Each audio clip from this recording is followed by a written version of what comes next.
Hey everybody, this is a real quick video in case you have a Marshall Willen II wireless Bluetooth speaker and you need to do a hard reset to the factory default settings on it.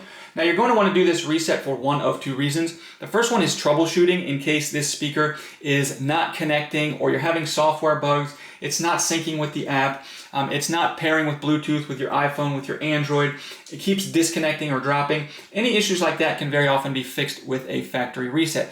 Now the other reason you might want to do this is just any situation where you want to have it forget everything it's been paired with in the past. So we can go ahead and set this up as a new speaker. It's really easy to do. Since we're setting it up as a new speaker, the first thing to do is just to delete it off any phones or anything you've had it paired with in the past, because you're going to need to set it up like new once it's been reset.